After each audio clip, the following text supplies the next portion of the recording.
তো আজকের আমাদের লাইভে আসার উদ্দেশ্য হলো আমাদের যে কুরবানি সম্পর্কে অনেকে অনেক ধারণা করেন যে কোরবানি অমুক দিনে করতে হবে, অমুক দিনে করা জায়েজ নয়, কোরবানির আগে এই করা ঠিক নয়, ওই করা ঠিক নয়, কোরবানি কিভাবে করতে হয়, কোরবানি জানোয়ার কেমন হবে, কোরবানির ফজিলত কি, কোরবানি কেন করতে হবে, কোরবানির ইতিহাস কি, এই সমস্ত সম্পর্কে বিষয়ে ছোট্ট ছোট্ট বিষয় আলোচনা করব।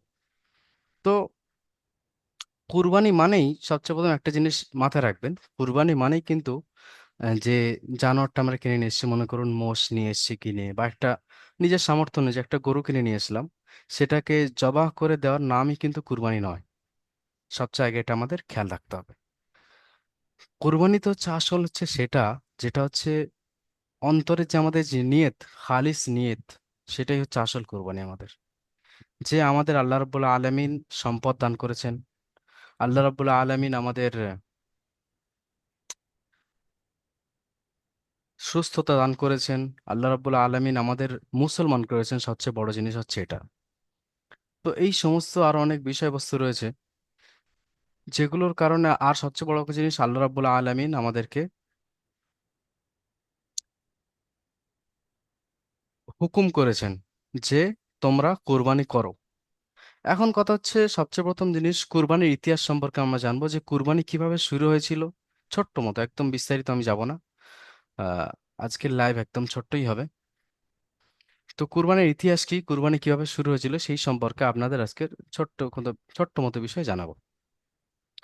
হজরত ইব্রাহিম আলাইহিস সালাম, যিনি আমাদের মুসলিম জাতির পিতা, অনেকে জানেন অনেকে জানেন না, তাই আবারও বলছি যে আমাদের মুসলিম জাতির পিতা হলেন হজরত ইব্রাহিম আলাইহিস সালাতু আসসালাম। তিনি, তাকে যখন নির্দেশ দেওয়া হলো যে তোমার সবচেয়ে প্রিয় বস্তু যেটা, সেটা কোরবানি করো। তো এর আগে একটা কথা বলে নি, হজরত ইসমাইল আলাইহিস সালামকে কোরবানি করার নির্দেশ যে আল্লাহ রাব্বুল আলামিন আহ সহি খাব অর্থাৎ সত্য স্বপ্ন, যেটা একটা ওয়াহি অর্থাৎ আল্লাহ প্রদত্ত হুকুম নির্দেশ, সেটা দিয়েছিলেন। এই সম্পর্কে অনেক অপব্যাখ্যা, অনেক গল্পগাল আর কি, পুরানা কথা, যেহেতু ইসরায়েলি রেওয়ায়ত রেওয়ায়ত বলা হয় যেগুলোকে, এরকম অনেক বিষয়বস্তু রয়েছে। সেগুলো আমরা শুনে থাকি যে আহ একবার এতগুলো উট কুরবানি করার কথা বলা হয়েছিল। এগুলো অনেক কিছু বাড়াবাড়ি আছে যেগুলো আমি এই মুহূর্তে বলতে চাই না। অনেকে বলবেন যে হুজুর, আমি তো আমাদের অমুক হুজুর মসজিদে বলেছিলেন এটা, আমি তো অমুক বক্তার মুখে শুনেছিলাম, আহ আমি এর কাছে শুনেছিলাম, এই তাই এই সমস্ত প্রশ্ন করবেন না যে। আচ্ছা, একজন বলছেন হুজুর সাউন্ড আস্তে আসছে। 1 মিনিট, মাইক তো ঠিকই আছে আপনাদের।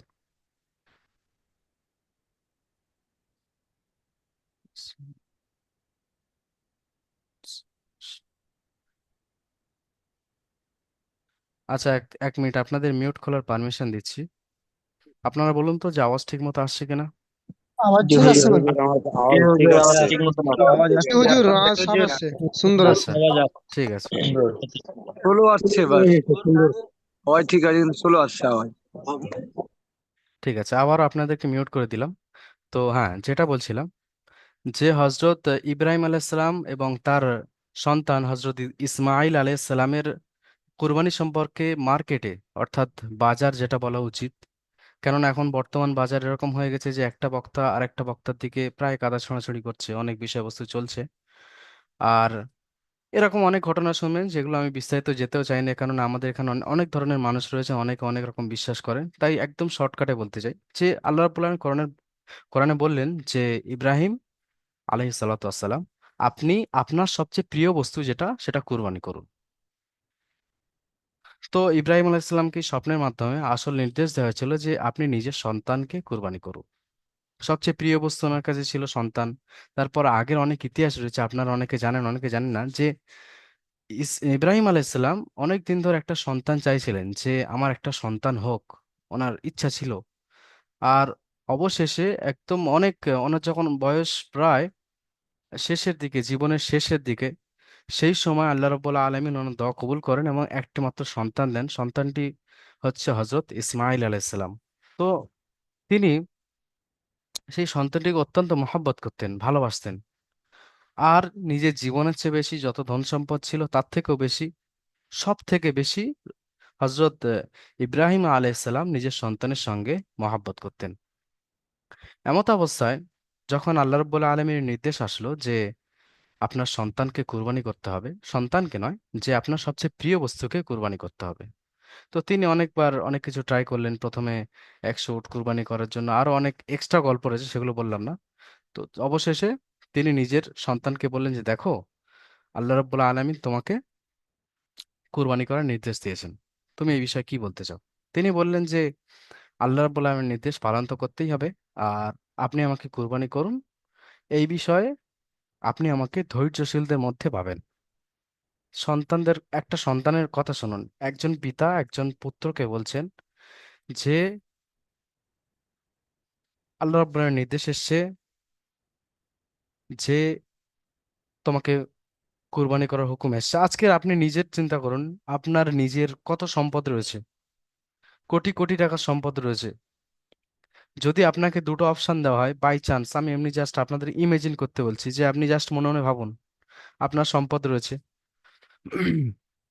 লাখ লাখ টাকার সম্পদ। এখন কে জাকাতের মোস্তাহিক নয়? প্রত্যেকেই, যদি হিসেব করে দেখা যায় যে যার যার সম্পদ রয়েছে, প্রত্যেকেই জাকাত দেওয়ার হকদার, অর্থাৎ তাদের থেকে জাকাত বেরোবে হিসেব করলে। তো আপনাদের যদি বলা যায় যে আপনাদের একটা হচ্ছে আপনাদের সন্তান, সমস্ত সন্তানকে কুরবানি করা হবে, আর দ্বিতীয় হচ্ছে আপনার যা কিছু সম্পদ আছে তার মধ্য থেকে সবকিছু আল্লাহ রাস্তায় বিলিয়ে দিতে হবে। তো সবচেয়ে মজার বিষয় হচ্ছে এটা, যদি আপনাদের বলা যায় যে আপনারা কোনটা করবেন।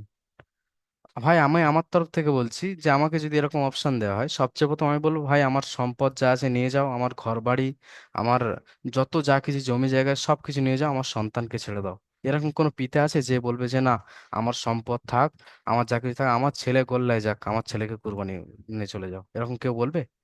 আশা করি এরকম পিতা দুনিয়াতে খুব কম আছে। নেই, নেই বলবো না, পুরোপুরি কম আছে। যাই হোক, তো যেটা বলছিলাম, তো নির্দেশ আসার পরে আল্লাহ রাব্বুল আলামিন যখন তখন হ্যাঁ, হজরত ইসমাইল আলাইহিসসালাম বললেন যে আমাকে আপনি ধৈর্যশীলদের মধ্যে পাবেন, আপনি আমাকে কোরবানি করতে পারেন। তারপরে ওনাকে কোরবানির জন্য নিয়ে যাওয়া হলো একটা বিভিন্ন নির্দিষ্ট জায়গায়।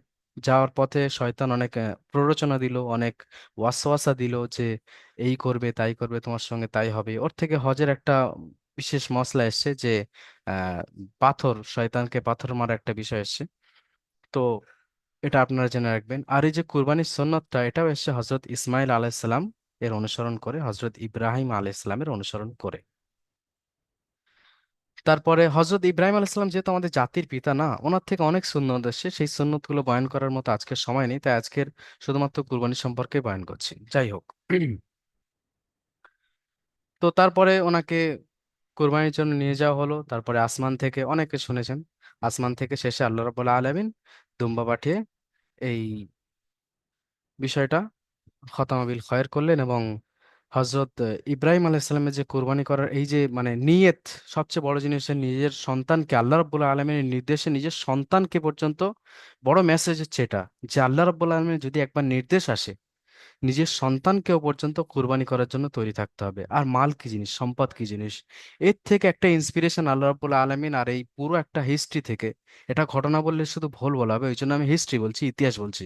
এটা আমাদের মুসলিমদের ইতিহাস। আমাদের যখন আমরা কোনো বিষয় শুনি, কোনো হাদিস সম্পর্কে, কোনো নবীর হিস্ট্রি অর্থাৎ ইতিহাস শুনি, সেটা আমরাকে শুধুমাত্র ঘটনা বলে চালিয়ে দিই।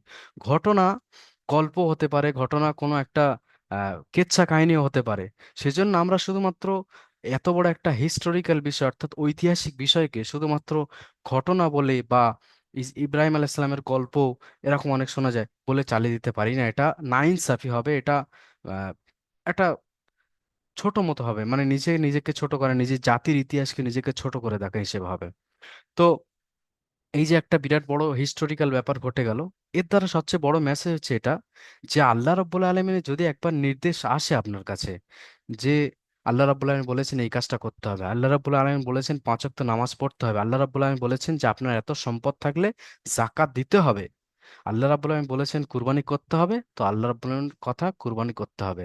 এমনকি যদি নিজের সন্তানও পর্যন্ত কুরবানি করতে হয়, নিজের সন্তানকেও কুরবানি করুন।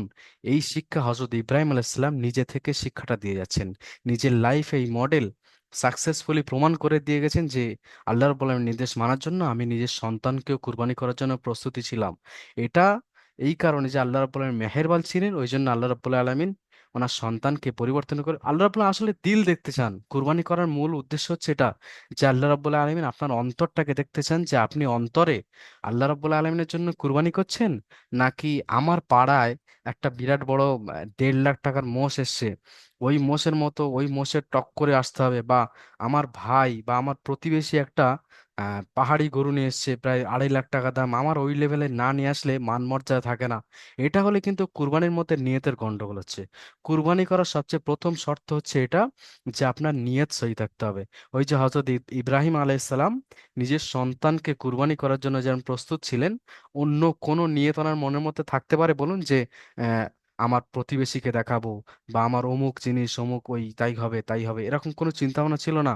যে বা এতগুলো গোশ হবে, আমার আত্মীয়দের মধ্যে বন্টন করব, এটা আলাদা বিষয়, এটা এক্সট্রা বললাম। তো যেটা বিষয় হচ্ছে, মূল বিষয় যে আমার আল্লাহ রাব্বুল আলামিন একটাই নিয়ত থাকতে হবে আপনাদের অন্তরের মধ্যে। মোট কথা হচ্ছে এটা, একটা একদম শর্ট বুঝে নিন। যে ইব্রাহিম আলাইহিসসালামের জিয়ার নিয়ত ছিল, যেরকম নিয়ত ছিল, যে আল্লাহ রাব্বুল আলামিন নির্দেশ দিয়েছেন মানে কুরবানি করতে হবে, চাই আমার সন্তান হোক, আমার সম্পদ হোক, আর যাই হোক। নিজের সম্পদের চেয়ে বড় নিজের সন্তানের চেয়ে বড় সম্পদ আর কি হতে পারে বর্তমান জামানায় মানুষের জন্য? একটা কথা বলুন।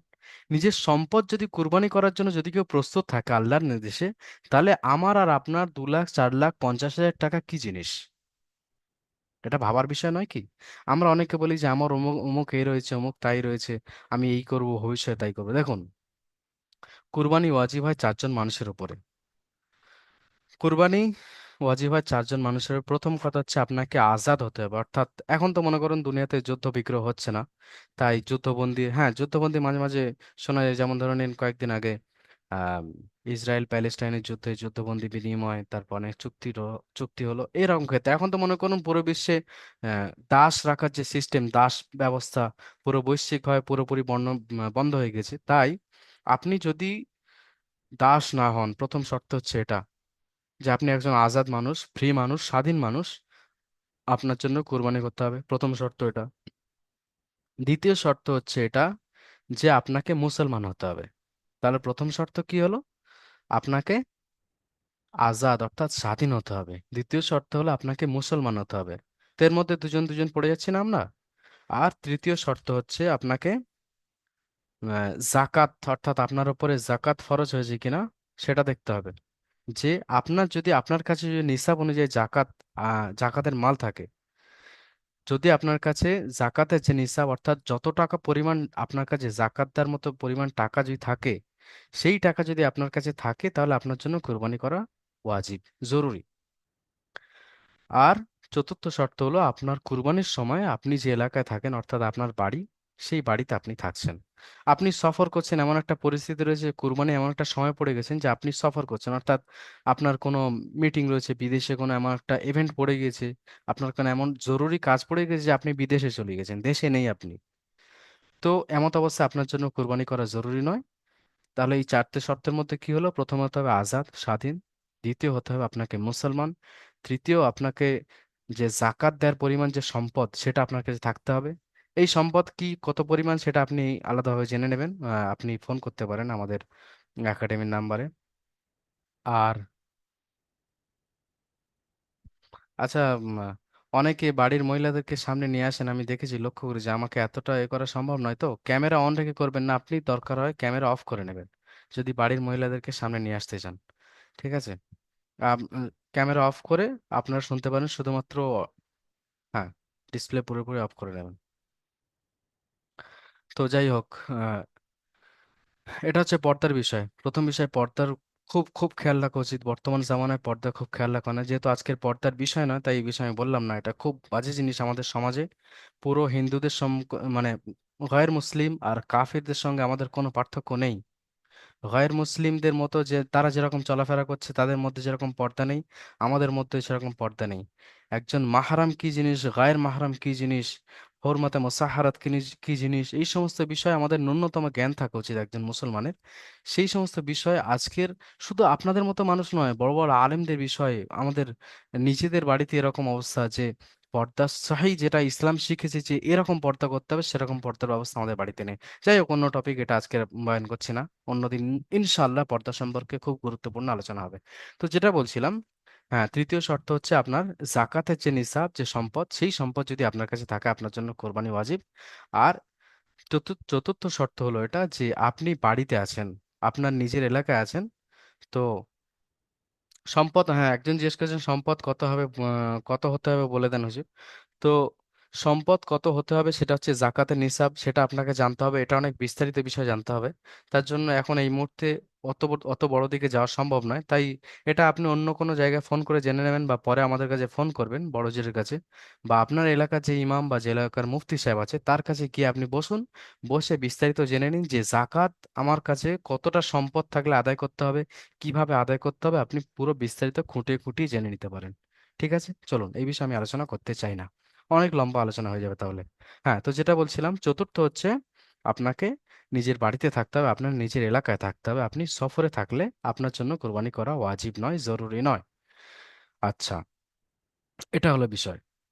তৃতীয় বিষয় হচ্ছে, বর্তমানে কুরবানি, অনেকে মনে করেন যে কুরবানির জায়গায় যদি সাদকা করা যায়, অনেকে বলেন না যে এতগুলো পশু, এতগুলো পৃথিবীতে তোমরা সম্পদকে হত্যা করছো, প্রাণীকে হত্যা করছো, এতগুলো করাচ্ছে, যদি এই যে সমপরিমাণ সম্পদ নিয়ে কোনো একটা হসপিটালে যদি চ্যারিটি করতে পারতে, কোনো একটা বড় স্কুল করে দিত, তাহলে জাতির উন্নতি হতো। তোমার মুসলিম জাতির জন্য তুমি একটা হসপিটাল করে দাও, তুমি একটা স্কুল করে দাও, এটা সদকা করে দাও, গরিব মিসকিন ফকিরদের দান করে দাও। এটা করলে কি হবে? একদম হবে না। আল্লাহ রাব্বুল আলামিন কুরবানি করতে বলেছে, আপনি পশু কিনুন, পশুকেই কুরবানি করুন। এটাই হচ্ছে আল্লাহ রাব্বুল আলামিনের নির্দেশ, হুকুম। আচ্ছা, যারা এই প্রশ্নটা করে তারা কি একবার ভেবে দেখে না যে যখন পুরো বিশ্বে প্রত্যেকদিন কত কত মানুষ মাছ খাচ্ছে, এর কোনো হিসেব আছে? যে প্রতিদিন কতটা মাছ সমুদ্র থেকে ধরে নিয়ে আসা হচ্ছে। আপনি শুধু আপনার এলাকায় ভাবুন যে আজকের কতজন মাছ খেয়ে এসেছেন, বা কতজন মুরগি খেয়ে এসেছেন, বা অন্যান্য যারা ধর্মের মানুষ রয়েছেন, তারা তারা কি মাছ খায় না, বা তারা মুরগি খায় না? সারা বছর কত মুরগি মরেছে তার কি হিসেব আছে? এটা একটা বিষয়। দ্বিতীয় বিষয় হচ্ছে এটা, যে যখন আপনারা নিজের ধর্মীয় অনুষ্ঠান পালন করেন, কোটি কোটি টাকা খরচা করে, যেখানে পরিবেশ দূষণ হয়, যেমন বাজি ফাটানো থেকে শুরু করে আহ মদ খেয়ে বিভিন্ন বিষয়ে ক্ষতিগ্রস্ত করা, এটা সবচেয়ে বড় খারাপ জিনিস। ভাঙচুর করা, লুটপাট করা, তারপরে আরো অনেক বিষয়বস্তু যেগুলো আছে, যেগুলো এখানে আলোচনা করাও ঠিক হবে না, যেগুলো অনেক বিতর্কের বিষয় হয়ে দাঁড়াবে। তারপরে অন্যান্য ধর্ম পালন করার সময়, অন্যান্য ধর্ম পালনের জন্য যেমন কোটি কোটি টাকা ব্যয় হয়, আমরা আমরা তাদেরকে কেন প্রশ্ন করি না, ভাই আপনি এই কোটি কোটি টাকা ব্যয় করছেন, এত এত টাকা নষ্ট করছেন, লাইটিং এ, প্যান্ডেলে নষ্ট করছেন, সেই টাকাটা নিয়ে আপনি তো একটা সুন্দর স্কুল করে দিতে পারতেন আপনার জাতির জন্য, আপনার দেশের জন্য। সেই প্রশ্নটা কেউ কখনো করবে না। সবচেয়ে আগে হাত উঠবে মুসলমানের দিকে, আঙুল তুলবে মুসলমানের দিকে, যে তোমরা এতগুলো হত্যা করছো। অথচ কেএফসি তে হিসেব নিয়ে দেখুন, বা ম্যাকডোনাল্ডস এ হিসেব নিয়ে দেখুন, বিদেশি কোম্পানি, বা ইন্ডিয়াতে যে পিৎজা হাট, তারপর এখন ইন্ডিয়াতে অনেক ব্র্যান্ড খুলেছে, এখানে দেখুন যে তারা প্রত্যেকদিন কত কোটি টাকার বা কত হাজার প্রাণী হত্যা করে আপনাদেরকে সার্ভ করছে, কত হাজার চিকেন মারছে, বা কত হাজার বিফ কে তারা হত্যা করছে। বিফ মানে হচ্ছে গরু পড়ে আর মোষ পড়ে এর মধ্যে। যাই হোক, এটা আলাদা বিষয়, এটা আলাদা টপিক ছিল। তো সৎকা, মোট কথা হচ্ছে সৎকা করলে হবে না, আপনাকে বলা হয়েছে আপনি আপনার সম্পদ খরচ করুন, করে একটা জানোয়ার কিনুন, সেটাকে কুরবানি করুন। এটাই হচ্ছে আল্লাহর নির্দেশ। আর নিয়ত করার আগে এরকম নিয়ত যেন না থাকে যে আমার পাশের বাড়ির লোক এত বড় মাল নিয়ে এসছে, মাল বলে তাই না, এত বড় একটা জানোয়ার নিয়ে এসছে, আমার এত বড় নিয়ে আসতে না, টক্কর দেওয়া যাবে না। নিয়ে এসে আবার পাড়ার যে মোড় আছে, মোড়ের মাঝে দেখে দেখো তো মালটা কিরকম, মাল বলে, আমি বলছি বাস্তব এটা, যে দেখো তো মালটা কিরকম, কেমন হয়েছে। তখন বলে হ্যাঁ হ্যাঁ খুব সুন্দর হয়েছে, তখন খ্যাক খ্যাক করে হেসে মোটামুটি ব্যাস। এইটাই হচ্ছে আসল মূল উদ্দেশ্য থাকে তার অন্তরে। আল্লাহ রাব্বুল আলামিনের খুশি করা ছাড়া, অর্থাৎ আল্লাহর নির্দেশ মানা ছাড়া যদি আপনার অন্তরে সামান্য অন্য নিয়ত ঢুকে যায়, তাহলে মনে করবেন যে আপনার কুরবানি কিন্তু কবুল হলো না আল্লাহর দরবারে। হজরত আদম আলাহিসাল্লামের জামানার একটা ঘটনা আপনারা হয়তো শুনে থাকবেন, হাবিল আর কাবিলের ঘটনা। যে হাবিল আর কাবিলকে যখন বলা হয়েছিল আল্লাহর পরীক্ষা করার জন্য, যে তোমরা তোমাদের প্রিয় বস্তু নিয়ে আল্লাহর রাস্তায় কুরবানি করো, তো হাবিল একটা পশু নিয়ে পাহাড়ে রেখে দিয়ে এসেছিলেন জবাই করার পরে। আর কাবিল চাষবাস করতেন, তিনি তার কিছু চাষের জিনিসপত্র, যেমন চাষ চাষ করে যেগুলো পাওয়া যায় আর কি, গম ধান এরকমই কিছু মনে করুন, ওরকম কিছু একটা বেশ কিছু নিয়ে পাহাড়ে রেখে আসলেন। তখন সিস্টেম ছিল যে যার কোরবানি কবুল হবে, আসমান থেকে একটা আগুন আসতো, এসে সেটাকে জ্বালিয়ে দিত। তো হজরত হাবিল আলাইহিসসালাম, হজরত হাবিলের ওনার কোরবানি কবুল হয়ে গেছিল, ওনার জানোয়ারটাকে জ্বালিয়ে দেওয়া হয়েছিল। এখন ওই সিস্টেম নেই। এখন কিয়ামতের দিন গিয়ে আমরা জানতে পারবো যে আমার নিয়ত কত সহি ছিল, কত সহি ছিল না, আর আমি কোন নিয়তে কোরবানি করেছি। হজরত মুসা আলাইহিসসালামের জামানায় কিছু এরকম ছিল যে কোনো ব্যক্তি সেই জামানায় যদি পাপ করত, ওনার ঘরের দরওয়াজায়, ওনার ঘরের দেওয়ালে লেখা থাকতো যে এই ব্যক্তি আজকের অমুক পাপ করেছে। একবার চিন্তা করে দেখুন, এই ব্যক্তি আজকের অমুক পাপ করেছে, তার দরজায় লেখা থাকতো, তার দেয়ালে রাখা থাকতো, আর সেই পাপের যে শাস্তি, জনসম্মুখে সেই পাপের শাস্তি দেওয়া হতো। আজকের আল্লাহ রাব্বুল আলামিন আমাদের জন্য সহজ করে দিয়েছেন যে আপনার অন্তরটা আপনি ঠিক করে নিন একবার। আপনি পশু কিনছেন, আপনার খালিস নিয়ত করুন যে আমি কার জন্য করছি, এটা শুধুমাত্র আল্লাহর জন্য, আল্লাহ হুকুম করেছে, আমার আল্লাহ সম্পদ দিয়েছেন, আমি আল্লাহর রাস্তায় ব্যয় করছি। কার সম্পদ? সম্পদ আল্লাহর। পৃথিবী কার? পৃথিবী আল্লাহর। আমার এই বডি কার? আল্লাহর। আমার এই ব্রেন কে দিয়েছেন? আল্লাহ। আমার সম্পদ আমার বিবি কে দান করেছেন? আল্লাহ। আমার A to Z পুরো পৃথিবীতে যা কিছু আছে সবকিছু আল্লাহর। আর আপনি কে? আল্লাহর একমাত্র গোলাম। একজন গোলামের কোনো নিজস্ব চাহিদা থাকতে পারে কিনা আপনি বলুন? একজন গোলাম আপনি। আমি একজন আল্লাহর গোলাম, আলহামদুলিল্লাহ, আমি শুকরিয়া আদায় করছি। আর আপনিও, আপনি চান আর নাই চান, আপনি একজন আল্লাহর গোলাম। আজকে আপনি অস্বীকার করছেন যে না, আমি আল্লাহকে মানি না, আমি আল্লাহকে চিনি না, আমি আল্লাহর হুকুম মানি না। অনেকে মনে মনে ভাবে যে না, হ্যাঁ আমি তো মানি, আবার কিন্তু নিজের মনের চাহিদা আমি পূরণ করছি, যে আমার মনে চাইছে এটা হলে ভালো হতো, ইসলামের এই সিস্টেমটা ভালো লাগছে না, কেন এতগুলো প্রাণী হত্যা করা হচ্ছে, এত রক্ত কেন বহানো হচ্ছে। আল্লাহ রাব্বুল আলামিন বলেছেন আপনাকে বলতে হবে আপনি আল্লাহর গোলাম। আর পৃথিবীতে যা কিছু আছে সবকিছু আল্লাহর। আল্লাহ যদি বলেন আমার এই গোলাম, আমার অনু জিনিসটা নে তুই ওকে দিয়ে আয়, আমার অনু জিনিসটা নে তুই পুড়িয়ে দে, আপনি এটা করতে বাধ্য। আপনি কখনো সওয়াল করতে পারবেন না, জিজ্ঞাসা করতে পারবেন না যে মালিক এটা কেন করব আমি। যদি আপনি করেন, এটা কি করা উচিত হবে? হ্যাঁ, উচিত হবে কি আপনার? উচিত হবে না। একজন গোলাম তো কখনো তার মালিকের কাছে কারণ জিজ্ঞাসা করতে পারে না যে এটা করলে ভালো হতো। আপনি, হ্যাঁ, একটা জিনিস, আপনি সেই পজিশনে, সবচেয়ে কথা হচ্ছে আপনার পজিশন দেখতে হবে। আপনি একজন গোলাম আল্লাহর। পুরো বিশ্ব ব্রহ্মাণ্ড, মানে পুরো যা কিছু আপনি দেখতে পাচ্ছেন, যা কিছু আপনি দেখতে পাচ্ছেন না, সব কিছুর মালিক আল্লাহ। এই কথাটার মানে কি যে যা কিছু আপনি দেখতে পাচ্ছেন, যা কিছু আপনি দেখতে পাচ্ছেন না, সব কিছুর মালিক আল্লাহ। এই কথাটার মানে হচ্ছে পুরো পৃথিবীতে এমন অনেক জিনিস আছে যেটা আমরা চোখের সামনে দেখছি। আপনি নিজেকে দেখছেন, আপনি এতগুলো মানুষকে দেখছেন, অনেক জন্তু দেখছেন, অনেক জানোয়ার দেখছেন, অনেক বিল্ডিং দেখছেন, অনেক খনি দেখছেন, পুরো পৃথিবী দেখছেন, আকাশ দেখছেন, বড় বড় গ্যালাক্সি রয়েছে, নক্ষত্র মণ্ডলী দেখছেন, সবকিছু দেখছেন। দেখার পরেও এমন অনেক জিনিস রয়েছে যেটা মানব চক্ষু দেখতে পারে না। সবচেয়ে বড় জিনিস হচ্ছে জিন মানুষ দেখতে পারে না। একটা একটা উদাহরণ, কেউ বিশ্বাস করুক চাই না করুক, এটা আছে। যদি কেউ বিশ্বাস করে জিন বলে কোনো জিনিস নেই, সেই ইমান থেকে খারিজ হয়ে যাবে, তাকে নতুন করে ইমান নিয়ে আসতে হবে। তাই একজন মালিক যদি বলে যে আমি মনে করি এটাই বেস্ট, আর তোমাকে এটা হুকুম দিচ্ছি, তোমার নির্দেশ দিচ্ছি, তুমি এটাই করো, তোমার এই পজিশন যে তুমি এই পজিশনে দাঁড়িয়ে বলবে যে আমি এটা করতে পারবো না, বা এটা কেন করতে হবে আমাকে, ওটাই তোমাকে করতে হবে। এটাই হচ্ছে একজন গোলামের পরিচিতি। আর আপনি একজন শুকরিয়া আদায় করুন যে আপনি একজন মুসলমান হিসেবে জন্মগ্রহণ করেছেন, ব্যাস। আর আরো একটা বিষয়, চতুর্থ নম্বর আলোচনা হচ্ছে যে সামর্থ্য থাকা সত্ত্বেও যদি কুরবানি না দিই তাহলে কি ক্ষতি। ওই যে এক্ষুনি বললাম না, সামর্থ্য থাকা সত্ত্বেও আপনি কুরবানি দিচ্ছেন না মানে কি? আপনি আপনার মালিকের দিকে আঙুল তুলে বলছেন যে আমি আপনার হুকুম মানি না। কি বলছেন আপনি? আল্লাহর দিকে আঙুল তুলে বলছেন কি? আমি আপনার হুকুম মানি না। যদি কোনো গোলাম তার মালিক কিরকম বলে যে আমি আপনার হুকুম মানি না, বা আমি আপনার হুকুম মানতে বাধ্য নই, তাহলে তার কি পরিণতি হবে সেটা আমি আর বিস্তারিত বলতে চাই না। এটা জিনিস মাথায় রাখবেন। তারপরে কোরবানির নিয়ত, হ্যাঁ নিয়ত সম্পর্কে বলে দিলাম যে নিয়ত কি হওয়া উচিত সেটাও বলে দিয়েছি। আর হ্যাঁ, অনেকে বলেন যে কোরবানির আগে নখ চুল কাটা যাবে না, গোশত খাওয়া যাবে না, এর কি হুকুম আছে? দেখুন, কোরবানির আগের দিনও পর্যন্ত গোশত টোস্ট আপনি কিনে ইচ্ছা মতো খেতে পারেন, কোনো অসুবিধা নেই।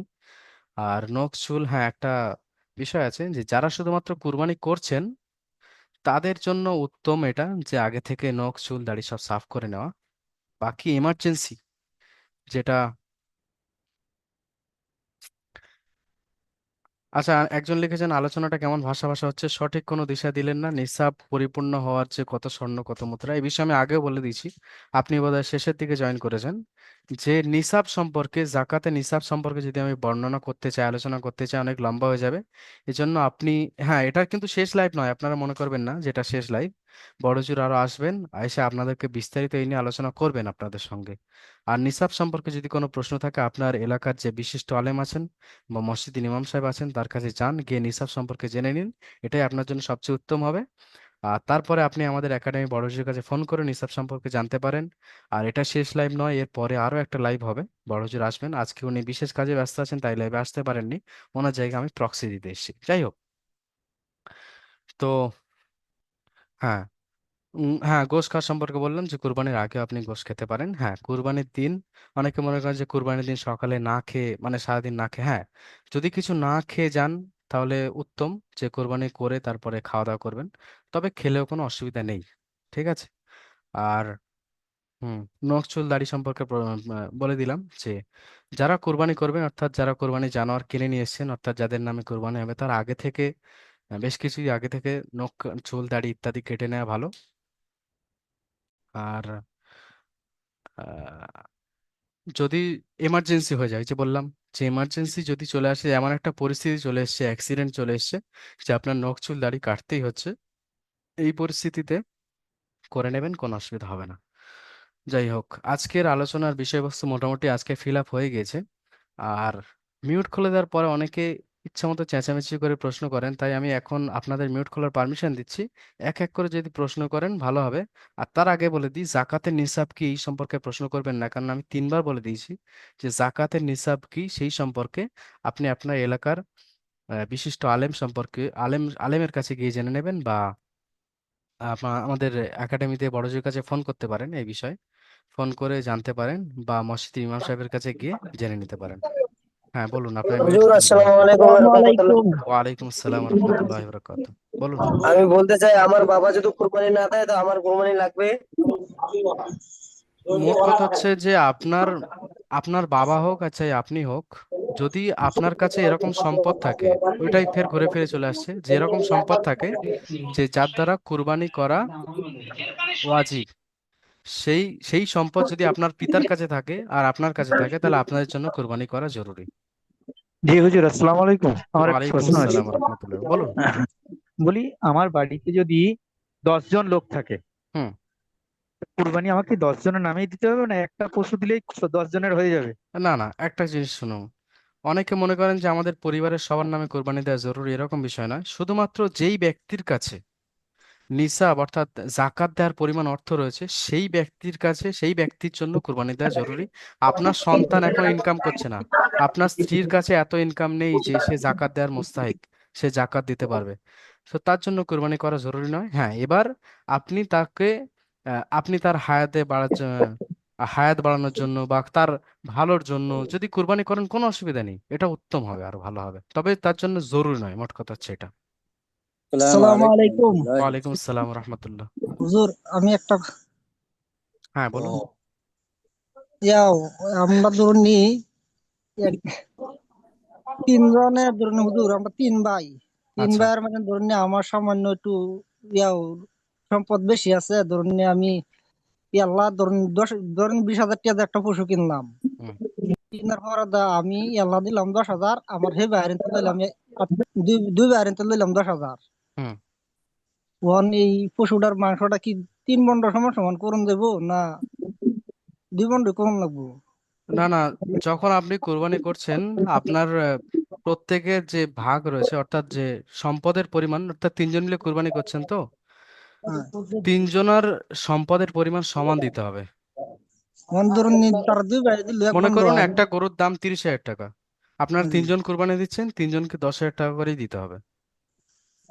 না, উনি বলছি যে আমি বেশি দিচ্ছি তারা কম দেয়। ও তারা হুজুর, সাংঘাতিক সালাম নিয়ে যাবো। আচ্ছা, রিপন মিয়া ভাই ওখানে মেসেজে প্রশ্ন করছেন, আপনি সামনে এসে প্রশ্ন করুন। হুজুর, এটাই জন্য বুঝছি না। রিপন মিয়া ভাই। আসসালামু আলাইকুম হুজুর, আমার একটা প্রশ্ন ছিল। ওয়ালাইকুম আসসালাম রহমতুল্লাহ বরকাত। বলুন। আচ্ছা, একটা বলছি কথা শুনুন, একটা এলে কথা না শুনুন। ধরেন 30 টাকা আচ্ছা, আপনাদেরকে মিউট করে দিচ্ছি। একটা কথা শুনুন, এখানে যদি আমি প্রশ্ন উত্তর দিতে বসে শুরু করি তাহলে আপনাদের প্রশ্ন শেষ হবে না, ঠিক আছে? তো হুজুর তাই বলতেছি, হুজুর সাহেব বলতেছি যে যারা মানে লিখে দিচ্ছে তাদের একটু বলতেছি। আচ্ছা শুনুন, একটা বিষয় শুনুন। যদি আমি কোরবানি প্রশ্নের উত্তর দেওয়া শুরু করে দিই, আপনার প্রশ্ন করতে থাকেন, তাহলে এই লাইভ শেষ হবে না। আজকে ছোট্ট মতো লাইভ, এটা কিন্তু শেষ নয়। আর কুরবানি সম্পর্কে বিস্তারিত জানতে আপনি কোন এলাকার বিশেষ, আমি বারবার একটা কথা বলছি আপনাদেরকে, আমার কাছে সমস্ত প্রশ্নের উত্তর চাইবেন না, কারণ আসসালামু এখানে আলাইকুম। এখানে বিভিন্ন মাযহাবের অনুসারী মানুষ রয়েছেন। হানাফি, আহলাদিস, তারপরে শাফিঈ থাকতে পারেন, তারপরে হুজুর, বিভিন্ন মাসলাকের মানুষ আসসালামু থাকতে পারেন। আলাইকুম। সবাই তাদের মতো হুজুর আমার একটাই মাসলাক প্রশ্ন আপনারা ছিল। পেশ করেন। তো আমি আরে একটা ভাই, কথা সবাই মসলা মুভ বললাম, করো না, সেই আর মসলা মনে হাত করুন হাত তুলো, হাত আপনাদের। তুলে যে যে হুজুর আসসালামু আলাইকুম ওয়া রাহমাতুল্লাহ। হুজুর মিউট করে দেন সবাইকে সেই অনুযায়ী আপনারা নিজের এলাকার যে মুফতি সাহেব আছেন বা নিজের এলাকার যে আলেম আছেন তার কাছে গিয়ে সমস্ত প্রশ্নের উত্তর জেনে নিতে পারেন, এটাই আপনার জন্য সবচেয়ে উত্তম হবে। এরকম প্রশ্ন উত্তর সেশন চলতে থাকলে অনেকটা সময় পার হয়ে যাবে, অনেকটা সময় অতিবাহিত হয়ে যাবে। বলছেন নাকি? তাহলে আজকের মিউট খুলছি। অন্যান্য বিষয়বস্তু সম্পর্কে, অর্থাৎ আজকে যে সব বললাম সেই সম্পর্কে যদি আপনারা কিছু বলতে চান তাহলে বলুন। মশলা মশাইল তো অনেক আছে যেগুলো আপনারা জিজ্ঞাসা করলে শেষ হবে না, তাই আপনারা। জি হুজুর, আমি কুতুবুদ্দিন আসসালামু আলাইকুম বলছি। হুজুর। ওয়ালাইকুম আসসালাম হুজুর রহমতুল্লাহ। সাহেব হ্যালো। বলছি বলছিলাম জি আসসালামু আলাইকুম হুজুর। হুজুর, আচ্ছা, রিপন মিয়া ভাই চ্যাটে একটা কথা বলছিলেন, রিপন মিয়া ভাই শুধু বলুন, অন্যরা মিউট আসসালামু করে নিন। আলাইকুম হুজুর। ওয়ালাইকুম আসসালাম, বলুন। বলছি কি আমার 65,000 টাকা খরচা আছে, তো আমার না, কুরবানিটা যাদের হুজুর নিয়ে হবে যাদের না, তো আমাকে এগুলাই আমি যা- জানকারি চাচ্ছি। মিউট করে নিতে যে বলতেছি না হয় সমস্ত কুরবানি আমি ব্যক্তির দিতে চাচ্ছি। প্রশ্নগুলো একজন একজন হয়ে যে সমস্ত ব্যক্তির ধার রয়েছে, দেনা রয়েছে, সে সমস্ত ব্যক্তির সবচেয়ে প্রথম উত্তম কাজ হলো নিজের ঋণ পরিশোধ করা। যে সমস্ত, আমি দ্বিতীয়বার বলছি, যে সমস্ত ব্যক্তির ঋণ রয়েছে, অর্থাৎ দেনা রয়েছে, ধার রয়েছে, সেই সমস্ত ব্যক্তির জন্য ঋণ পরিশোধ করা সবচেয়ে উত্তম। অর্থাৎ আপনি আপনার ঋণ পরিশোধ করার পরে হিসাব করে দেখুন যে আপনার নিসাব পরিপূর্ণ আসছে কিনা। আর নিসাব কি জানতে আমি বলে দিলাম, যে আপনি এলাকার ইমামের কাছে যান বা এলাকার মুফতি সাহেবের কাছে যান বা আমাদের দারুল আম এলাকার এই বড়জির কাছে ফোন করুন, ফোন করে জিজ্ঞাসা করুন যে নিসাব কি জিনিস, আমাকে বুঝিয়ে বলুন। আর সেরকম যদি প্রয়োজন হয় তাহলে আমি বড়জোরকে আবেদন করব যে আপনাদের জন্য নিসাব কি জিনিস সেই নিয়ে একটা বিস্তারিত ভিডিও তৈরি করে আপনাদেরকে পেশ করবে, বা অন্য একটা লাইভ হবে, সেখানে আপনাদেরকে শুধু নিসাব নিয়ে আলোচনা করার জন্য আমি আবেদন করে দেবো, ঠিক আছে? ঠিক আছে, আসুন নাকি এখন? ঠিক আছে, তাহলে আমি এখন বড়জোরকে আহ্বান করছি, উনি আসবেন, এসে আপনাদের সমস্ত প্রশ্নের উত্তর দিয়ে দেবেন। ঠিক আছে। আসসালামু আলাইকুম রহমতুল্লাহ বরকাত। হুজুর ওয়ালাইকুম হ্যালো হুজুর আসসালাম রহমতুল্লাহি ওয়া বারাকাতুহু। আসসালামু আলাইকুম। একটা প্রশ্ন করুন। বলছি এক একজনের নাম বলেন, এক একজনের নাম বলেন, নাম বলে বলে প্রশ্নটা নেন, এভাবে হবে না। এক এক করে প্রশ্ন করো, সবাই একসাথে প্রশ্ন করলে হবে? না আচ্ছা, না না, দাঁড়ান এখানে দাঁড়ান। যারা লাইভে আছে তারা তো সবাই যার একদম প্রশ্ন শিশু বাচ্চার মতন কথাবার্তা বলে। বলছি, একজন একজন বলে নাম বলেন, সেই প্রশ্নটা দিবে, এভাবে করে। আপনারা সবাই বুঝেন, সবাই জানেন, একশো সবাই একশো মোবাইল ফোনে জানেন। আটান্ন জন এত পার্টিসিপেট করেছে, পসিবল। প্রশ্ন আচ্ছা, আসসালামু আলাইকুম রহমতুল্লাহ। আশা করি আপনারা সবাই ভালো আছেন।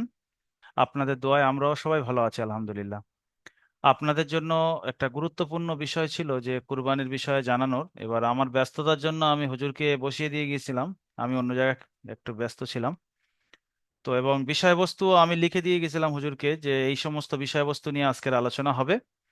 এবং মুফতি সাহেব, হুজুর উনি আলোচনা করেছেন, মুফতি রিজওয়ান সাহেব সেই সমস্ত বিষয়গুলো বলছেন যে পুরো ক্লিয়ার আলোচনা করেছি। এখন আজকের প্রশ্ন হলো যে এই বিষয়গুলোর উপরে আলোচনা হয়েছে, যেমন কুরবানির দিনের সব থেকে উত্তম আমল কি, এটা আপনারা আজকের শুনেছেন। কুরবানির জায়গায় যদি কেউ সৎকা করে সেটার ব্যাপারে কি হবে, সেটাও আজকের আপনারা শুনেছেন। কুরবানি কাদের উপরে ওয়াজিব, কতটা পরিমাণ মাল থাকলে কুরবানি ওয়াজিব, এই বিষয়টা ক্লিয়ার করেননি বলছেন হুজুর। তাহলে ঠিক আছে, এই বিষয়টা ক্লিয়ার করে দেবো আমি। এবং সামর্থ্য থাকা সত্ত্বেও কুরবানি না দিলে কি ক্ষতি হয়, কুরবানির নিয়ত কি হওয়া উচিত। হ্যাঁ, অনেকে বলে কুরবানির আগে নখ চুল কাটা যাবে কিনা বা মাংস খাওয়া যাবে কিনা, এই বিষয়ে আজকের একজন আমাকে হোয়াটসঅ্যাপে প্রশ্ন করেছিল। তো এটা এই সমস্ত বিষয় ক্লিয়ার, তাই তো? আচ্ছা, এখন বলেন এই যেমন এই সমস্ত বিষয় যে ক্লিয়ার করেছেন, এই কয়েকটা বিষয়বস্তুর উপরে যদি কারে প্রশ্ন থাকে, যেমন চ্যাট করেছেন, আমি চ্যাটে যাচ্ছি।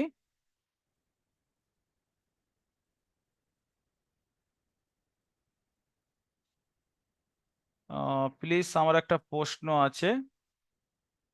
আব্দুল বাসিদ ভাই, আচ্ছা, আব্দুল বাসিদ ভাই হাত তুলেছেন কি আপনি? সবার হ্যান্ড রাইজটা,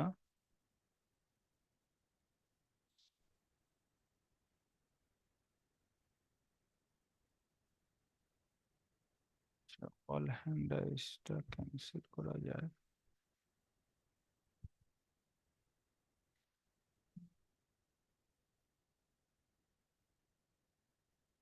অল হ্যান্ডস, আচ্ছা। এখন আব্দুল বাসিদ ভাই শুধু আপনি হাত তোলেন। আচ্ছা, ওরকম ভাবে হাত তুলে এখনো পর্যন্ত ক্লাসে আপনারা হাত, আচ্ছা, আপনারা আনমিউট করার জন্য পারমিশন দিয়েছি, আপনি আনমিউট করেন। হুম, বলেন। জি, আসসালামু আলাইকুম হুজুর, ভালো আছেন? জি, ভালো আছে আলহামদুলিল্লাহ। বলেন, আপনার কি প্রশ্ন আছে? বলছি হুজুর, আমি ধরো একটা 30,000 টাকা দিয়ে একটা গরু কিনেছি, আমি ভাগ দেবো 20,000, 10,000 দেবে, সেটা কি? আপনি 30,000 টাকা দিয়ে গরু কিনেছেন, আর কি বললেন? 30,000 টাকা দিয়ে গরু কিনেছি একটা, দুইজনে ভাগে, সে একটা ভাগ দেবে, আমি দুটো ভাগ দেবো। সে 10,000 দেবে, আমি 20,000 দেবো, এরকম হবে কি? ভাগাভাগির সিস্টেম যেটা, তাই তো?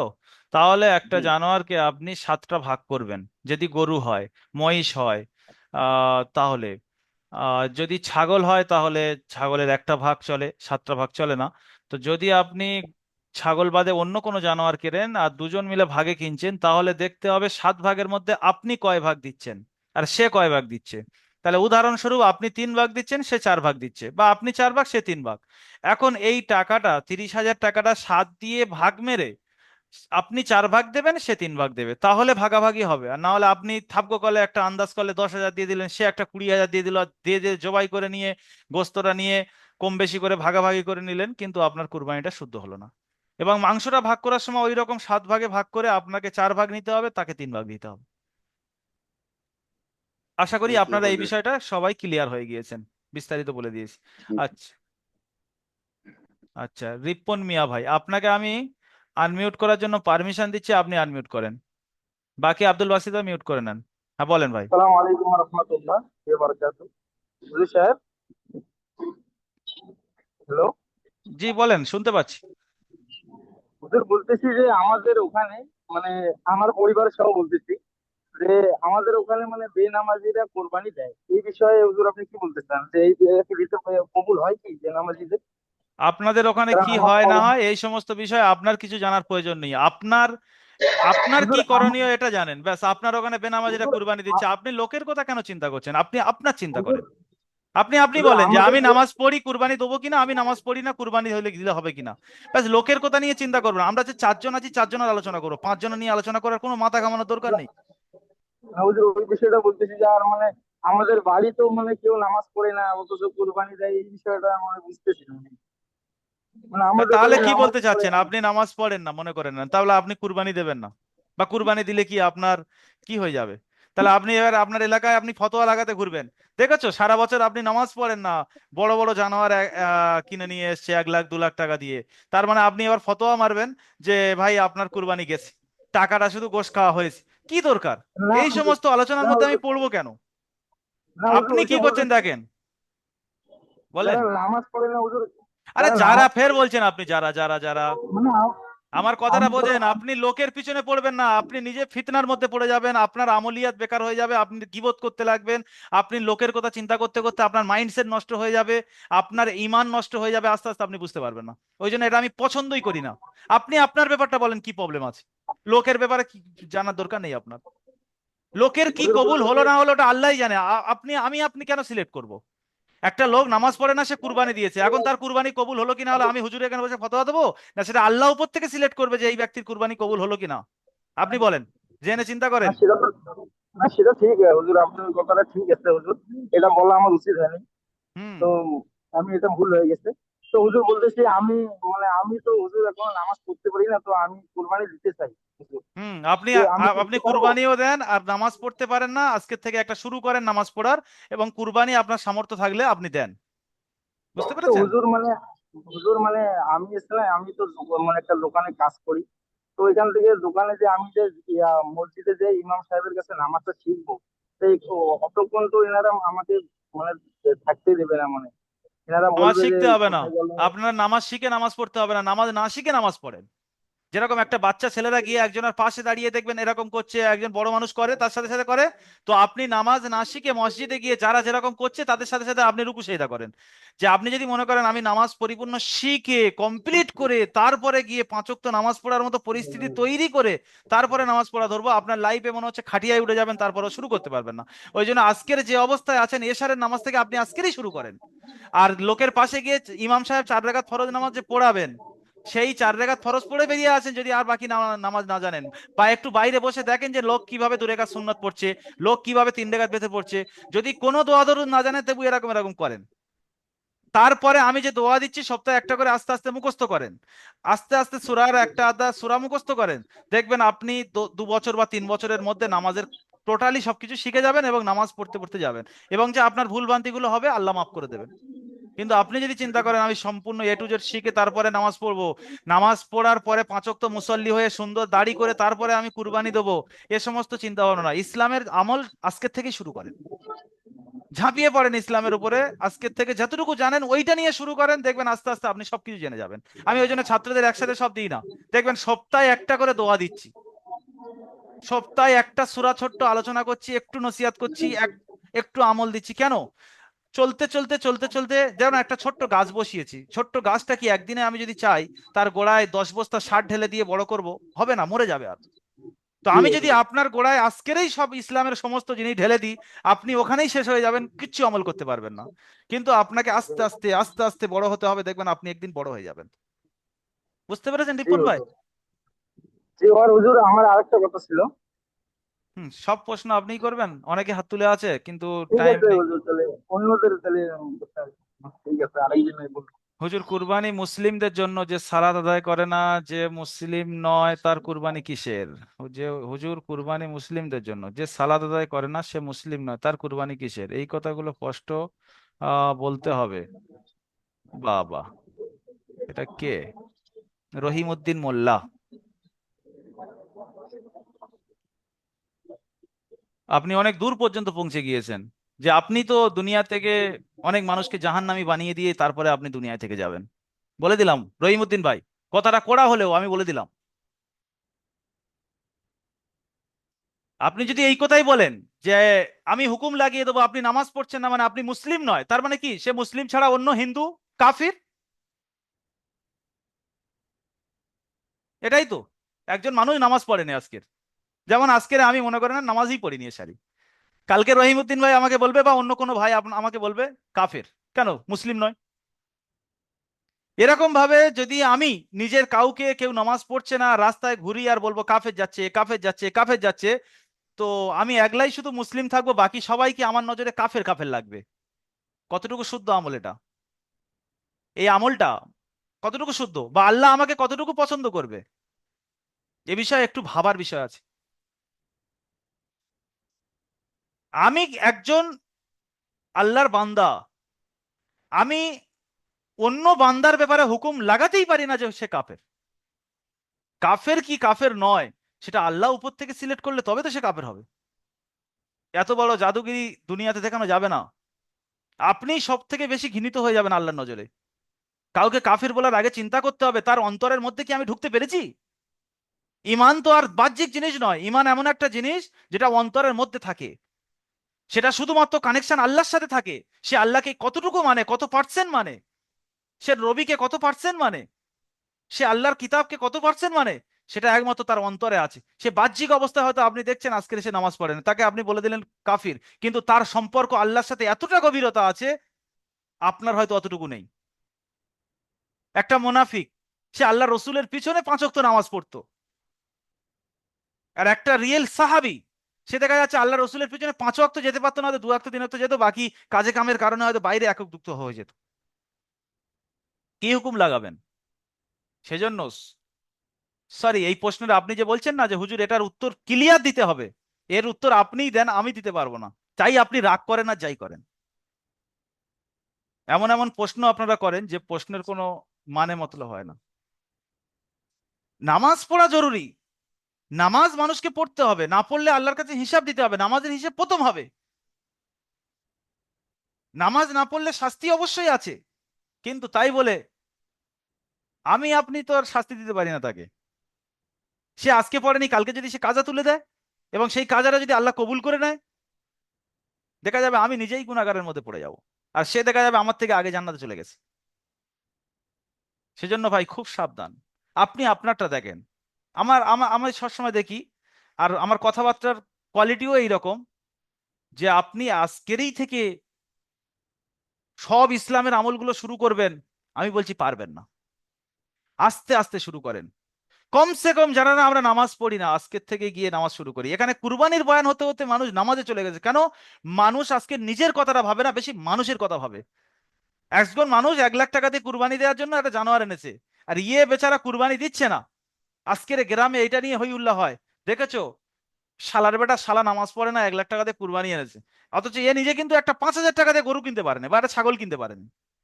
এখন তার কুরবানিটা নিয়ে আলোচনা করছে, ওর কুরবানি হবে, ও তো গোশ খাবে, ও তো নাম কেনার জন্য কিনেছে। আর ও কিসের জন্য কিনেছে, কেন কিনেছে, কি ব্যাপার, সেটা ওর সাথে আল্লাহর সম্পর্ক আছে।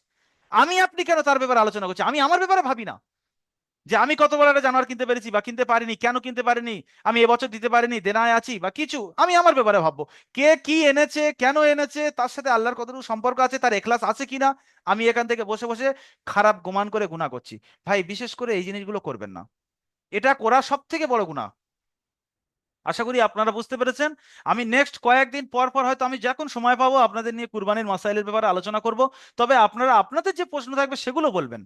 বিশেষ করে অন্য কাউকে কারেন্ট নিয়ে টানাটানি করবেন, কে নামাজ পড়ে না কুরবানি দিচ্ছে, কে কটাকার কুরবানি দিচ্ছে, এসব নয়। আপনার রিয়েল একটা প্রবলেম আছে, আমি জানতে চাই হুজুর আমি কুরবানি দিতে চাই আমার ভাইয়ের সঙ্গে দেওয়া যাবে কিনা, বা কিরকম ভাবে আমি হিস্সা নেব, বা এই গোষ্ঠটা কিরকম ভাবে ভাগ করব, বা এইটা আমি কয়জন আমার আত্মীয় স্বজনকে কিরকম ভাবে দেবো। হুজুর আমার এই যে বিভিন্ন জায়গায় শুনি চোখ নখ চুল কাটা যাবে কিনা, হুজুর ঈদের আগে গোস্ত খাওয়া যাবে কিনা, এগুলো জানার বিষয় সত্যি। আর যেখানে একতেলাফ থাকবে আমরা বলে দেবো যে আপনার মসজিদের ইমামের কাছে জেনে নেবেন, কেন একতেলাফই আমরা করতে চাই না। আমরা সমস্ত ধর্মের সমস্ত ফেরকার মানুষদেরকে নিয়ে এক জায়গায় করেছি, আপনারা জানেন এটা। এখানে অনেক ফেরকার মানুষ আছে, আর ফেরকা চেঞ্জ হবে মানে মাসাইল কিছু না কিছু অল্প আধা একটু আধা চেঞ্জ হবে। সে তার জায়গা সঠিক, আমি আমার জায়গা সঠিক, এমন নয় যে হুকুম লাগাবো আমি ঠিক তুমি চলে যাও আলাদা, তোমার সাথে সালাম কালাম করবো না, তুমি মুসলিম নয়। এগুলো যারা করছে এটাও মুসলমানদের একতেলা করে বিভ্রান্ত করে মুসলমানদেরকে আলাদা করে দিচ্ছে। আজকের এমন একটা সময় ভাই, ক্লিয়ার বলে দিচ্ছি, যদি আমরা সমস্ত ফেরকার মানুষ এক জায়গায় না হতে পারি, আমাদের দেওয়ালে পিঠ থেকে যাবে। তখন আমরা এক জায়গায় হওয়ার চেষ্টা করব, কিন্তু সকলে আলাদা আলাদা ভাবে মার খাবে। আজকে যে যেখানে আছি, কেউ নামাজ কান পর্যন্ত হাত তুলছে, হাত তুলুক। কেউ কাঁধ পর্যন্ত হাত তুলছে, তুলুক। আর কেউ হাত তোলে না, শুধু বেঁধে নিয়েছে, তুলুক না তুলুক। নামাজের মধ্যে কতটুকু আপনার আল্লাহর সাথে সম্পর্ক হচ্ছে, আল্লাহর দিকে ধ্যান আছে, এতটুকু দেখেন। সবাই আমরা মুসলমান, কে হাত তুলেছে কান পর্যন্ত, কে কাঁধ পর্যন্ত, কে হাত তোলে না ডাইরেক্ট বেঁধেছে। এ বিষয়টা নিয়ে আমরা কি করছি, মুসলমানদের মধ্যে একতেলাফ করে জুদা করে দিচ্ছি, আমাদের জামাতটাকে ভেঙে দিচ্ছি। এটা কিন্তু ভাঙার জিনিস নয়। আরে ভাই আসি না এক জায়গায় জমা হই। আপনি কান পর্যন্ত হাত তোলেন না, আমি কাঁধ পর্যন্ত হাত তুলবো, কি সমস্যা? আপনার সাথে আমার কথাবার্তা বন্ধ হওয়ার কি ব্যাপার আছে এখানে? আপনি ডিসাইড করে নিলে যে আমি কাঁধ পর্যন্ত হাত তুলেছি, আমার নামাজ কবুল হয়েছে, ও কবুল হয় না, ও বাদ, আমাদের মুসলমান নয়। কেন করছেন? কেন আমরা এইসব জেহেনে নিয়ে চিন্তা করব? সেজন্য আজকের থেকে একটা নিয়ত করেন, যারা এখানে আছেন আমরা সবাই ভাই ভাই। আল মুসলিম ও আখুল মুসলিম, এই রসুলের এই হাদিসের দিকে লক্ষ্য করে সকলে একসাথে থাকি আসেন। দরকার নেই কে কি করছে না করছে, কিন্তু মুসলমান তো আল্লাহকে মানে, রসুলকে মানে। তাই সবাইকে আমরা ভালো নজরে দেখবো, সবাইকে ভালো মাইন্ডসেটে দেখবো। দেখলে একদিন দেখবেন আমাদের একটা তৈরি হবে আরে সেই শক্তির কাছে সবাই হার মানবে।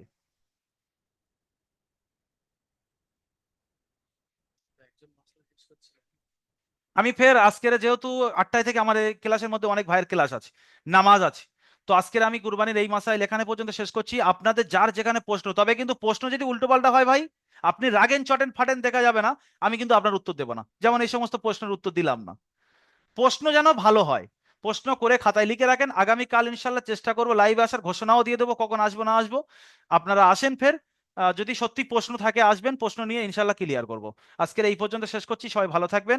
জরুরি প্রশ্ন থাকলেও আপনারা হুটপাট করার দরকার নেই, কয়েকদিন কুরবানির আগ পর্যন্ত সব মশলা ক্লিয়ার করে দেবো, ঠিক আছে? একদিনে বেশি আলোচনা করা ঠিক না। আজকে যতটুকু আলোচনা হয়েছে ওইগুলো নিয়ে নিজের জেনে চিন্তা করেন, ভাবেন। এই যে লাস্টে আমি কিছু কথা বললাম, এই কথাগুলো চিন্তা করেন। হুম, এই এই এই জিনিসগুলো যখন নিজের মধ্যে আসবে না, আপনি সত্যি আল্লাহওয়ালা কারা, আল্লাহওয়ালাই এরাই। আপনার মাথায় টুপি নেই আমি মানছি, আপনার লেবাসে পাঞ্জাবি নেই আমি মানছি, কিন্তু যদি আপনার মাইন্ডটা এইদিকে থাকে যে আমি কাউকে নিয়ে ভাববো না, আমি আমাকে নিয়ে ভাববো, আমি কারের নামে গীবত করবো না, আমার নিয়ে আমি কি করছি, ইসলামের আমি কতটুকু আমল করছি, এই যার চিন্তা আছে এরা একদিন আর অনেক বড় হতে পারবে। আর যারা এই বিভিন্ন বাইরের চিন্তা নিয়ে ঘুরছে, আমি কি করছি এটা দেখছে না, বাইরে কি করছে, এ একদিন আস্তে আস্তে আস্তে আস্তে আরো নিচের তবকায় পৌঁছে যাবে। গায়ে পাঞ্জাবি থাকলে খুলে শার্ট চলে আসবে, মাথায় টুপি থাকলে টুপিও দেখবেন ভালো ভালো জায়গায় গিয়ে টুপিটা খুলে পকেটে ঢুকিয়ে নেবে, আর দাড়ি ওপর থেকে কাটা আস্তে আস্তে শুরু হয়ে যাবে। কেন? ও ওই সমস্ত চিন্তা করতে করতে ও নাপসন্দিদা বান্দা হয়ে যাচ্ছে আল্লাহর। সেই জন্য খুব সাবধান, খুব সাবধান।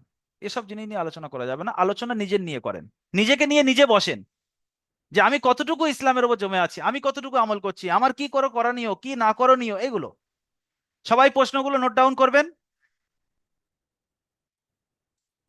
টাকা বেশি আছে তাই আমি বেশি টাকা দিয়ে ভাইদের টাকা সেটা ক্লিয়ার বলে দিই যে ওই যে বেশি টাকা দিতে পারবেন না, ভাগ যেটা সেটা হুম আমাকে যেটা হুম কোনো ভাই প্রশ্ন করেছিলেন যে আমার টাকা বেশি আছে, আমার ভাইদের টাকা কম আছে, তাহলে আমি টাকাটা বেশি পরিমাণ দেবো, ভাইদের কম। তাহলে আপনি এহসানান এরকম করতে পারেন, আপনি দুটো ভয়সা কিনে তাদেরকে দিয়ে দেন, দুটো গরু কিনে তাদেরকে দিয়ে দেন, তারা আপনার টাকা কিন্তু আপনার কুরবানি তারা করছে, তারা কুরবানি করছে, কুরবানিটা আপনার নামে হচ্ছে। যদি মনে করেন না আমার ভাইদের সাথে ভাগে নেবো, তাহলে তাদের এক ভাগ দেন, টাকা যদি কম থাকে আপনি 5 ভাগ নেন। তো দুটো ভাই আছে, দুই ভাইকে এক ভাগ এক ভাইকে এক ভাগ, আর এক ভাইকে আপনি 5 ভাগ নেন, নিয়ে তাহলে টাকার পরিমাণ আপনার বেশি তাদের ভাগ কম। এবার আপনার গোশ থেকে আপনি এহসানান কিছু আপনার গোশ তাদের দিয়ে দিয়েছেন, যে কুরবানি কিন্তু সমান হিস্সায় করতে হবে।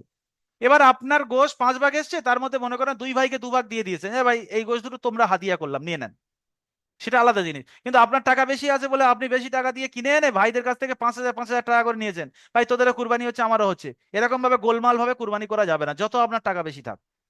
হিস্সা সমান করে ভাগ করে সুন্দরভাবে করতে হবে। কুরবানির মাসাইল আহ সহজ হলেও কঠিন আছে। আপনি আজকে এটা বলবো না, অনেক কথা বলার আছে, আপনাদের বলে ক্লিয়ার করে দেবো। কুরবানি কার সাথে ভাগে দেওয়া চলবে, কার সাথে ভাগে না দেওয়া উচিত, এগুলো কুরবানির টাকা কিরকম হওয়া উচিত, এগুলো নিয়ে আলোচনা করা দরকার। কুরবানির নিয়ত কিরকম হওয়া উচিত, হুজুর অবশ্যই আলোচনা করেছেন মুফতি সাহেব। তো আজকের আর নয়, আজকের এই পর্যন্ত। সবাই ভালো থাকবেন, সুস্থ থাকবেন, আর এই সমস্ত জিনিসগুলো নিয়ে আলোচনা করবেন, নিজেকে নিজে নিয়ে বসবেন, আলোচনা করবেন, দেখবেন নিজের মাইন্ডসেট ঠিক হবে, নিজের আমলিয়া জিন্দেগি তারাক্কি হবে। আমরা আপনাদের জন্য দোয়া করব, আল্লাহ তাআলা আপনাদের সঠিক রুখে সঠিকভাবে চলার এবং আমাদেরকেও তৌফিক দান করুন। আমিন সুম্মা আমিন। আসসালামু আলাইকুম ওয়া রাহমাতুল্লাহি ওয়া বারাকাতুহু।